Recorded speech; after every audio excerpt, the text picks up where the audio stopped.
தமிழ்நாட்டை 3 முறை மிகப்பெரிய பேரிடர் தாக்கி ஆயிரக்கணக்கான மக்கள் பாதிக்கப்பட்ட போதெல்லாம் உடனே வராத நிதி தராத ஒன்றிய நிதியமைச்சர் இப்போது கரூருக்கு மட்டும் உடனே வருகிறார். மணிப்பூர் கலவரம், குஜராத் விபத்துக்கள், கும்பமேளா பலிகளுக்கெல்லாம் உடனே விசாரணைக்குழு அனுப்பாத பாஜக கரூருக்கு மட்டும் உடனே அனுப்புறாங்கன்னா தமிழ்நாட்டு மேல இருக்கிற அக்கறையால கிடையாது. இங்கதான் நீங்க கவனிக்கணும். அடுத்த ஆண்டு தேர்தல் வருது. இதுல ஏதாவது அரசியல் ஆதாயம் கிடைக்குமா? இதை வச்சு யாரையாச்சும் மிரட்டலாமா, உருட்டலாமா அப்படின்னு பாக்குறாங்க.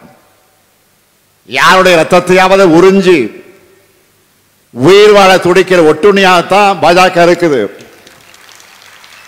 மாநில நலன்களை புறக்கணிச்சு, மாநில உரிமைகளை பறிச்சு, இன்னும் சொல்லணும்னா மாநிலங்களே இருக்கக்கூடாது என்ற எண்ணத்தோடு செயல்படுகிற ஒன்றிய பாஜக கூட எதிர்கட்சியாக இருக்கக்கூடிய அதிமுகவும் கூட்டணி வச்சுக்கிட்டு அடிமை சாசனம் எழுதி கொடுத்த தலையாட்டி பொம்மையா இருக்காங்க. பாஜகவை அதிமுக ஆதரிப்பதற்கு ஏதாவது கொள்கை அடிப்படை இருக்கா? பொது காரணம் இருக்கா? மக்கள் நலன் அடிப்படையா ஏதாவது இருக்கா? குறைந்தபட்ச செயல் திட்டம் ஏதாவது இருக்கா? எந்த கோரிக்கையாவது முன் வச்சு கூட்டணி சேர்ந்திருக்கிறாங்களா? எதுவும் கிடையாது. தவறு செஞ்சவங்க அத்தனை பேரும் அடைக்கலமாகி தங்களுடைய தவறுகளிலிருந்து தப்பிப்பதற்காக வாஷிங் மிஷின் தான் பாஜக. அந்த வாஷிங் மிஷின்ல உத்தமராகி விடலாம்னு குதிச்சிருக்கக்கூடிய மாண்புமிகு எதிர்க்கட்சி தலைவர் எடப்பாடி பழனிசாமி அவர்களை எப்படி பயன்படுத்தி இருக்கிறாங்க என்றால், கூட்டத்துக்கு கூட்டம், மேடைக்கு மேடை, தெருவுக்கு தெரு சென்று நம்முடைய கூட்டணிக்கு யாராவது வருவாங்களான்னு ஆள் சேர்ப்பதற்கான அசைன்மெண்ட்டை கொடுத்திருக்கிறாங்க. அவரோ மைக் கிடைச்சா போதும்னு தங்களுக்கு பிடிக்காதவங்களெல்லாம் விருப்பம் போல திட்டிட்டு இருக்காரு. தமிழ்நாட்டின் நலன்களையும் தமிழ்நாட்டு மக்கள் மேலையும் உண்மையான அக்கறை கொண்ட யாரும் பாஜகவோட கூட்டணிக்கு போக மாட்டாங்க. ஏன்னா நாட்டு மக்களை துண்டாடும் RSS இயக்கத்தோட கொள்கைகளை முழு வீச்சில் செயல்படுத்தி இருக்கக்கூடிய அரசியல் முகம், அதிகார பலம் தான் பாஜக.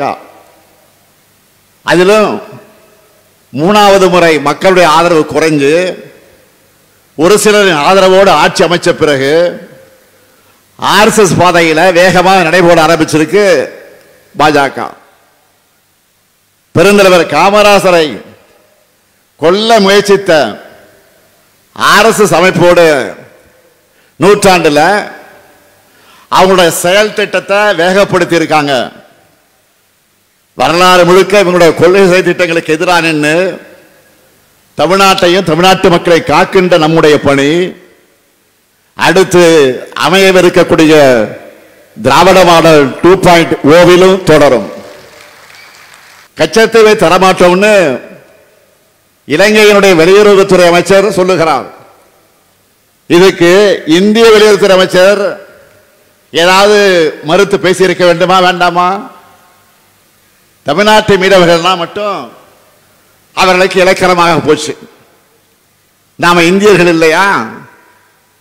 தமிழ்நாடு தமிழர்கள் என்றாலே ஒன்றிய பாஜக அரசுக்கு ஏன் கசக்கிறது? தமிழ்நாடு மேல உங்களுக்கு இருக்கக்கூடிய வன்மத்தை எப்படியெல்லாம் காட்டுறாங்கன்னு நான் சொல்லித்தான் நீங்கள் தெரிந்து கொள்ள வேண்டிய அவசியத்தில் இல்லை. ஜிஎஸ்டியால நிதி உரிமை போச்சு, நிதி பகிர்வுகளையும் ஓரவஞ்சன, சிறப்பு திட்டம் எதையும் அறிவிக்க மாட்டாங்க, பள்ளி கல்விக்கான நிதியை தரமாட்டாங்க, பிரதமர் பேரில் இருக்கக்கூடிய ஒன்றிய அரசு திட்டங்களுக்கு நாம தான் படியிறக்கணும். இதெல்லாம் போதாதுன்னு நீட், தேசிய கொள்கையினை கல்வி வளர்ச்சிக்கும் தடை, கீழடி அறிக்கைக்கு தடை, எல்லாத்துக்கும் மேல தொகுதி மறுவரைகரை, இப்படி தமிழ்நாட்டுக்கு வஞ்சகம் செய்வதையே ஒன்றிய பாஜக அரசு வழக்கமாக செய்து கொண்டிருக்கிறது. தமிழ்நாட்டின் வளர்ச்சிக்கும் தமிழ்நாட்டின் உரிமைகளுக்காக போராடி மக்களுடைய தேவைகளை உணர்ந்து உங்களுடன் ஸ்டாலின், நலன் காக்கும் ஸ்டாலின், தாயுமானவர், அன்பு கரங்கள்னு உங்களுக்கு வேண்டியதை செஞ்சு கொண்டிருக்கிறோம்.